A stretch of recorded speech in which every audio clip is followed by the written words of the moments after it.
मुझे मिलने का अवसर प्राप्त करवाने, उसके लिए धन्यवाद।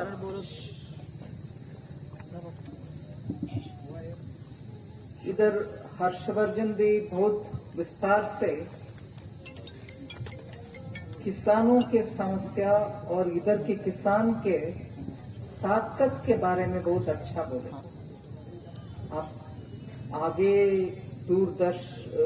दूरदृष्टि से साथ प्रोग्रेसिव फार्मर है, अच्छे अच्छे सिस्टम को अपनाते हैं और फसल ऐसे उगाते हैं जो एक्सपोर्ट का क्वालिटी होता है,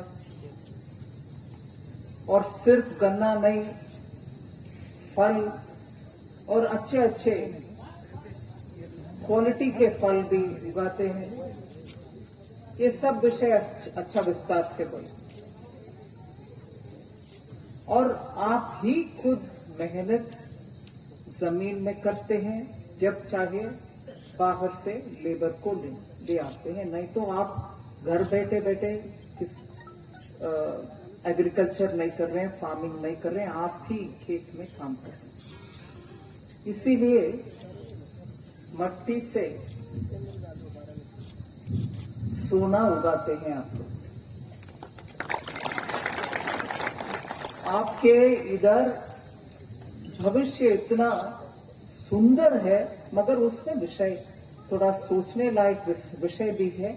मगर किसान खेती के कारण इधर अच्छा सफलता प्राप्त करे, ये विषय स्पष्ट दिखता है। इसीलिए आप सबको बधाई देने के समय मैं ये नहीं बोल रही हूं कि आपको फिर भी समस्या है। बधाई, अच्छा आपके परफॉर्मेंस के लिए बधाई बोल रही हूं, मगर उस परफॉर्मेंस के साथ साथ आपके दुख का विषय भी है, उसको मैं मानती हूं। उसमें से बहुत सारे हर्षवर्धन जी बात करने के समय बोल दिया। फिर ये 3 किसान जो सामने आकर के स्पष्ट सटीक प्रश्न पूछे, उन सबका भी जवाब देने के लिए, सुलझाने के लिए मैं कृषि मंत्री माननीय तोमर साहब से जरूर जाके बात करूंगा। जो 3-4 मुद्दे किसान भाई ने उठाए, वो सब बहुत प्रमुख विषय है। अगर उनके इनपुट कॉस्ट जो बोलते हैं, फर्टिलाइजर, पेस्टिसाइड जो खरीदना पड़ता है आपके फल फूल के लिए, ठीक रखने के लिए, खेती को सही चलाने के लिए, उसका दाम अगर ज्यादा है तो वो आपके ओवरऑल कॉस्ट को बढ़ा देता है, मगर जल्दी से आपके खेती के उत्पादन का दाम उतना बढ़ती नहीं है। यही है ना विषय। वो इनपुट सबका इतना दाम बढ़ाने के कारण क्या है, उसमें सहायता कुछ दे सकते हैं क्या? इस विषय को मैं नरेंद्र तोमर जी जो मंत्री है, उनसे जरूर इस विषय को सामने रखूंगी। दूसरा एक विषय एक और भाई ने बोला है, किसान भाई ने, कि जो एक्सपोर्ट करते हैं उसके ऊपर टैक्स लगता है। उस विषय में मुझे थोड़ा कंफ्यूजन है। मेरा मन कहता है कि कोई भी चीज इस देश से विदेश को एक्सपोर्ट करने के समय उसके ऊपर टैक्स नहीं लगता।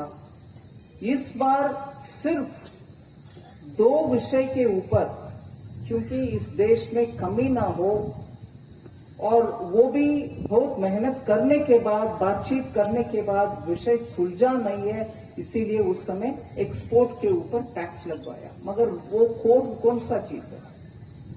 खेती का विषय नहीं, इस्पात के ऊपर, स्टील के ऊपर सरकार ने एक्सपोर्ट के ऊपर टैक्स डाला। क्यों डाला? भारत में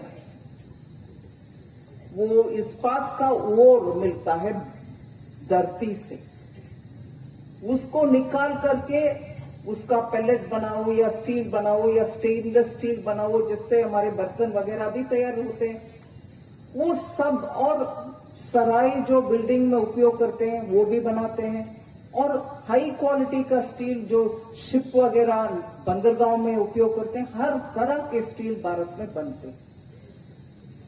मगर वो स्टील हमारे middle small, medium small, micro enterprises जो एमएसएमई, लघु उद्योग, उनका भी स्टील चाहिए। उनका जो भी प्रोडक्ट्स वो तैयार करते हैं उसके लिए भी स्टील आवश्यक होता है। बहुत बातचीत हुई कि दाम घटाओ, भारत में विदेश में जो दाम में आप स्टील बेच रही हो उसी दाम पर भारत में छोटे लघु उद्योग खरीद नहीं सकते, आप दाम कम करो। जब कम नहीं हुआ, एक्सपोर्ट के ओर ही वो चल रहे थे, और गलत नहीं है क्योंकि एक्सपोर्ट में उनका अधिक लाभ मिलता है, इसीलिए वो एक्सपोर्ट करना चाहते हैं, और भारत में हमारे अपने लघु उद्योग को नहीं मिलता क्योंकि वो उतना पैसा दे नहीं सक रहे। फिर सरकार ने, क्योंकि लघु उद्योग को सपोर्ट करना है, उसके ऊपर, एक्सपोर्ट के ऊपर टैक्स लगवाए स्टील का। आमतौर पर एक्सपोर्ट के ऊपर टैक्स नहीं लगता, इसीलिए मुझे कंफ्यूजन है जब हमारे किसान भाई इधर आकर के एक्सपोर्ट करने के समय टैक्स लगता है, उसको हटा दो। ये बात मुझे चेक करना पड़ेगा। एग्रीकल्चर, खेती का कोई भी प्रोडक्ट को हम एक्सपोर्ट करने के समय टैक्स नहीं लगती। पता नहीं ये कौन सा विषय के ऊपर भाई साहब बात कर रहे हैं, मैं उनसे विवरण ले लेती हूँ। फिर एक और विषय आया कोल्ड स्टोरेज का। हमें कोल्ड स्टोरेज चाहिए। मैं आपके सामने विषय याद दिलाती हूं कि पिछले बजट में और इस बजट में भी हमने ये प्रावधान दिए कि किसान ही खुद फार्मर प्रोड्यूसर ऑर्गेनाइजेशन एफपीओ बना दें। 10,000 पिछले बजट में मैंने बोला 10,000 एफपीओ फॉर्म करो, और ज्यादा भी बना सकते हैं, और उसके लिए थोड़ा पैसा सरकार भी देगी, फिर बैंक के द्वारा भी आपको पैसा मिलेगा। एफपीओ के द्वारा आप हर गांव में, जैसे आपको कोल्ड स्टोरेज चाहिए, क्योंकि एक कोल्ड स्टोरेज जैसे दूसरे कोल्ड स्टोरेज रखने में फायदा नहीं है, इधर का रिक्वायरमेंट, इधर का आवश्यकता अलग है, कुछ और गांव में अलग है। हर एक गांव उनके अपने व्यवस्था के अनुसार कोल्ड स्टोरेज बना लें, उसके लिए हम पैसा देंगे, बैंक से सस्ते में आपको पैसा मिलने के लिए नाबार्ड के द्वारा अरेंजमेंट करेंगे। ये सब हमने बोल रखे हैं, आप जरूर उसका उपयोग करें। और ये एफपीओस के साथ साथ महिला स्वच्छ सेल्फ हेल्प ग्रुप्स बोलते हैं, वो भी साथ दे सकते हैं प्रोक्योरमेंट में, स्टोरेज में। अगर वो नहीं चाहते सिर्फ एफपीओस के द्वारा ही करेंगे, फिर करिए एफपीओस के द्वारा।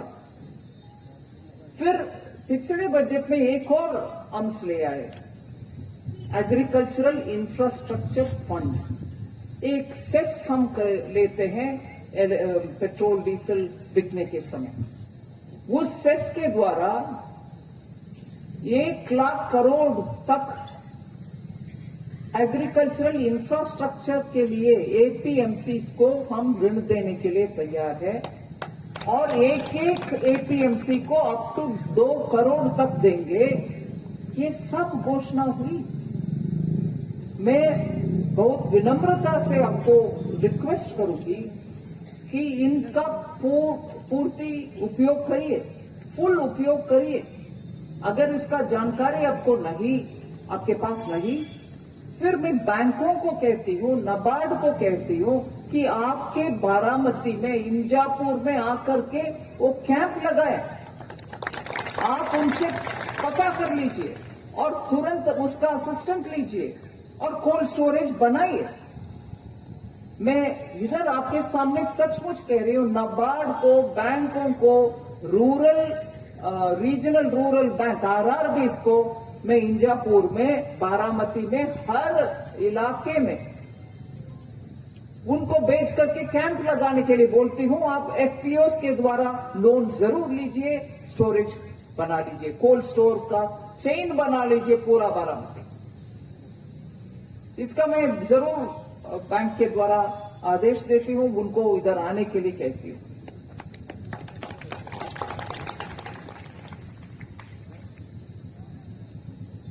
इससे बहुत सारे विषय में खेती के लिए जो प्रधानमंत्री मोदी जी बार बार बोलते हैं कि किसानों के आय दुगुनी होना चाहिए, उसके लिए जितने भी हम कार्यक्रम करते हैं वो सफलतापूर्ण तरीके से इंप्लीमेंट करो।